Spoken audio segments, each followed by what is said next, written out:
Depuis les attaques du 25 avril, la situation sécuritaire se dégrade brutalement au Mali.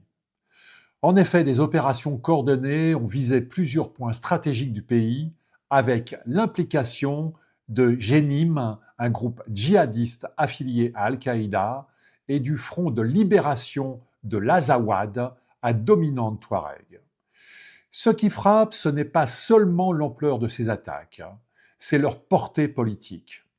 Les groupes armés ne cherchent pas forcément à prendre Bamako demain matin. Leur objectif paraît plus subtil et peut-être plus dangereux.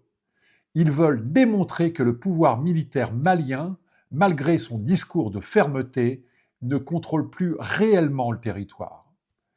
Et autour de Bamako, la pression augmente. Des axes routiers sont menacés, les flux de carburant et de marchandises deviennent vulnérables et la population civile se retrouve une fois encore prise en étau.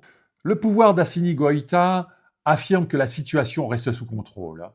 Mais cette affirmation se heurte à une réalité beaucoup plus rude.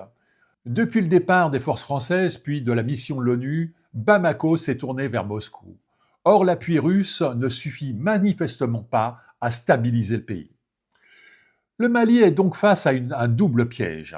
Un piège militaire car les groupes armés gagnent en capacité d'action et un piège politique car le pouvoir a fermé beaucoup d'espace de dialogue. La vraie question n'est donc plus seulement de savoir si Bamako peut repousser ses attaques. La vraie question est de savoir combien de temps un État peut tenir lorsqu'il contrôle de moins en moins son propre territoire.